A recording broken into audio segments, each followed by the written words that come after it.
Welcome to Mysteries of the Missing, a podcast and blog about missing persons cases. You can find my podcast, my blog, and my social media pages on my Linktree at linktr.ee/mysteries of the missing. Keep in mind that I am only reporting the events of what have happened per my research through various media outlets. I'm not trained in any way in true crime. Instead, I'm a published author who loves to blog. Also, I'm solely a human being that's trying to do my part to get the message of the story of these women out there, so that one day hopefully they may be found and their cases may be solved. Join me as I dive into the last day that people saw these women and what happened after they were last seen. I want to preface this episode by saying that I did research on how to pronounce some of the names that I'm going to be giving you today. Places and people and locations, everything. However, I want to apologize in advance if I do mispronounce them. Today, I'm going to cover the Highway of Tears, also known as Yellowhead Highway 16. 23 First Nations bordered this highway. This long highway stretches over 440 miles between Prince George and Prince Rupert in British Columbia, Canada. It's categorized as a high poverty area, and the area didn't see public transportation until 2017. What's so unique about this highway is that according to Aboriginal organizations, there are over 40 missing and murdered women tied to this highway. Strangely, the Royal Canadian Mounted Police, or RCMP, state that it's only 18. Why the numbers don't match up, I don't know, but I can only assume that there's a disconnect between tribal police and the RCMP. According to the RCMP, the cases range from the years 1969 to 2006, but I found cases that happened on this highway after 2006. Also, the RCMP includes Highway 97 and Highway 5 in British Columbia, but I'm only speaking of cases located in the Highway 16 Trail of Tears area. The organization Human Rights Watch states that BC has the highest rate of unsolved murders of Indigenous girls and women in Canada. As of 2015, the Federal Minister of Crown Indigenous Relations Canada stated that the number of murdered and missing Indigenous women in Canada is most likely over 1,200. You heard that number right, 1,200 missing and murdered Indigenous women in Canada.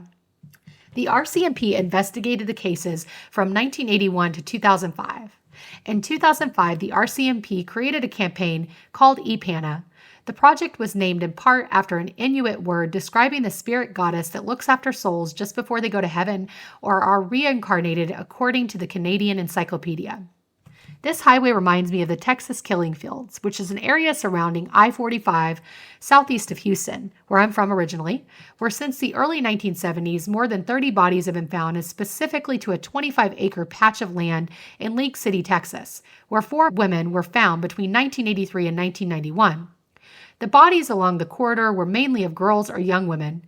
Furthermore, many additional young girls have disappeared from this area who are still missing. Many of the victims were aged between 12 and 25 years. Some shared similar physical features, such as similar hairstyles. You may find out more about some of the information I'm sharing with you by going to my Wix website, because on that website, you will find pictures of the women that I'm sharing with you today. You'll also find more information on National Inquiry into Missing and Murdered Indigenous Women, as well as missing and murdered case by case, including data. So, since this is a missing persons podcast, we will only be covering some of the missing women.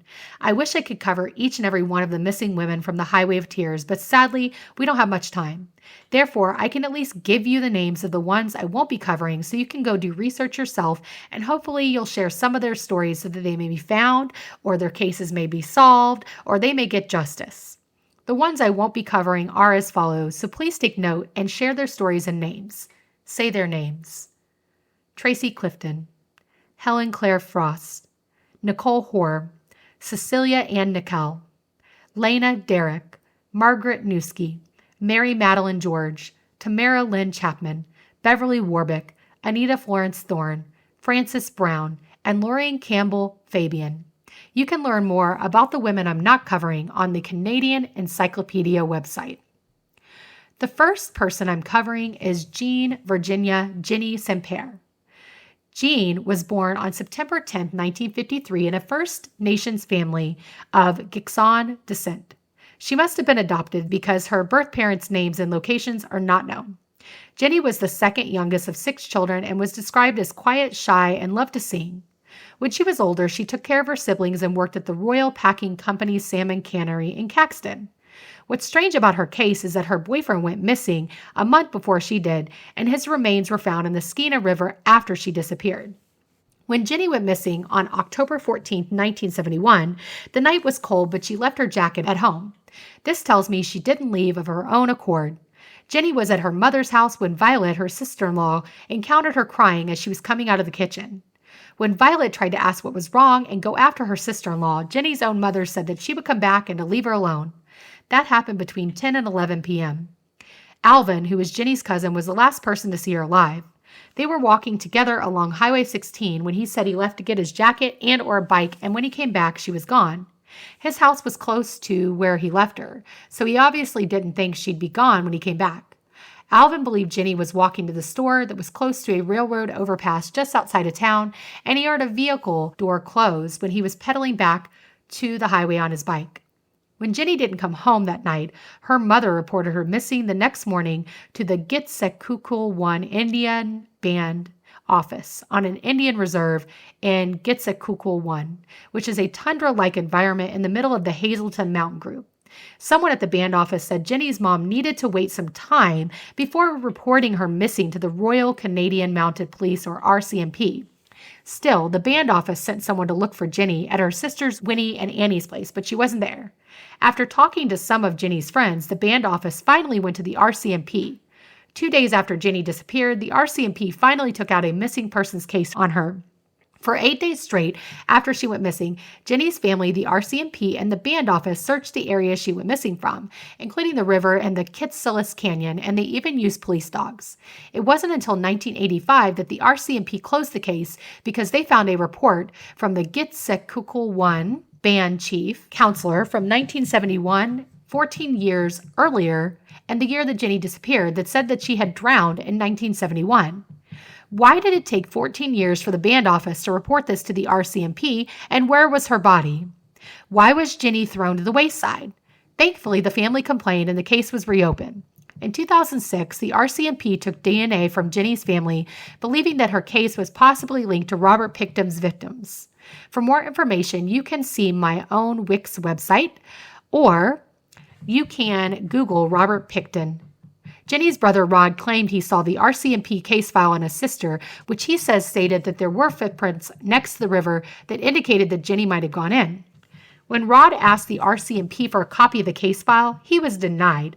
The family doesn't believe that the footprints found at the river in 1971 belonged to his sister because the prints were never confirmed to be hers and the shoreline is mostly stone. So it's actually hard to confirm if the prints were footprints or not.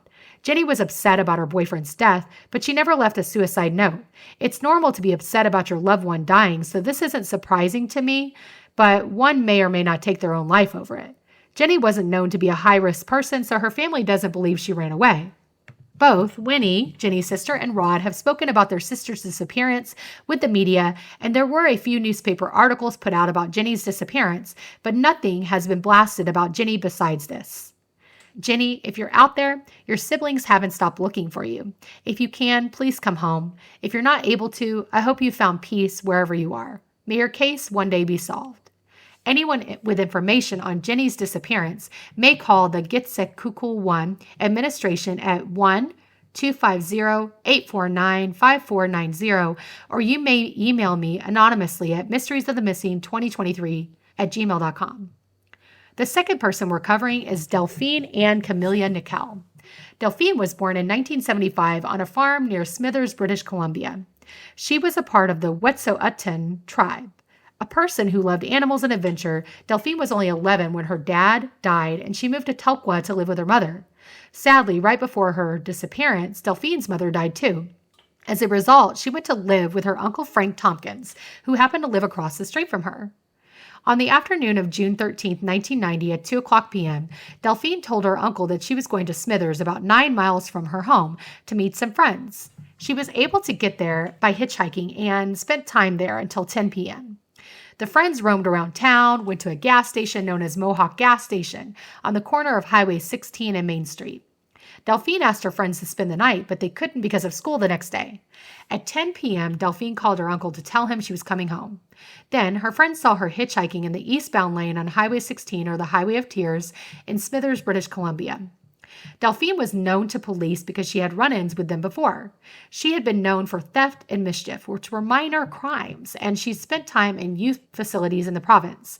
For that reason, the family wasn't helped by police. Maybe they thought she had run away. Still, I don't care if a child stole a car or a piece of candy. They still need to be looked after and looked for if they go missing, right? Not in this case, obviously. So Delphine's family went around Vancouver in a car looking for her and knocked on doors as well. Adding to their nonchalance, the police stated that many people go missing every year and end up on the streets of Vancouver. They must have felt that she was a runaway, but runaways are still missing people. It angers me that the police didn't help at all in this case. This case is similar to Mackie's case, which is coming up, because just like Mackie and her cousin Bonnie, Delphine's cousin Cecilia went missing a year prior to her own disappearance. What are the odds that two sets of cousins would go missing within an area known as the Highway of Tears? This is chilling to me. A serial killer from America by the name of Jack Fowler may be connected to Delphine's disappearance. Even though he's from America, he is considered a suspect in 2 other cases from the area, and he frequently targeted hitchhiking females. However, he's not been charged with Delphine's disappearance. Even though it's suspected that Delphine was a victim of Jack Fowler, I am including her in my report because her body has never been found. Therefore, she's still missing. CanPro Investigation Services and the Missing Children Society of Canada started to help. They offered a reward of $10,000. With that reward, this case picked up traction. A Mohawk gas station employee says he saw Delphine get into a red sports car on the night of her disappearance. My research didn't tell me what type of red sports car, only that it was red and a sports car. Oddly enough, Delphine's own cousin was considered a person of interest and was investigated by the police, but he passed away eventually. Also, according to evidence, Delphine never made it home that night. Rumors were that Delphine went to a party in a secluded area of Smithers, but that information didn't lead anywhere after investigators took a look at it. It wasn't until March of 2019 where a witness came forward with the information that let the investigators know that she most likely went with someone who was on their way out of town. I tried to find more information about this witness or exactly what they said, but unfortunately I wasn't able to. Since 1990, RCMP created a task force called EPANA. They investigate the murders along the Highway of Tears, including Delphine's. They haven't been very successful, though, because all the cases along the highway included in EPANA, in addition to Delphine's case, remain unsolved. At the time of her disappearance, Delphine was 15. She had a fracture on her right index finger, a scar on her right temple. She had a purple birthmark on her neck. She was described as having a light complexion and a medium build. She has healthy teeth. She had brown hair and hazel eyes. And when she went missing, she was wearing a blue bleached denim Levi's jacket with white inside pockets, a white cotton Jenny sweater, hot pink skin tight and knee-length denim pants, white LA Gear running shoes, and a black leather pouch-style purse, which has also been described as a western shoulder handbag with fringes. Inside of the purse was hairspray and a brush, pictures, makeup, and an address book.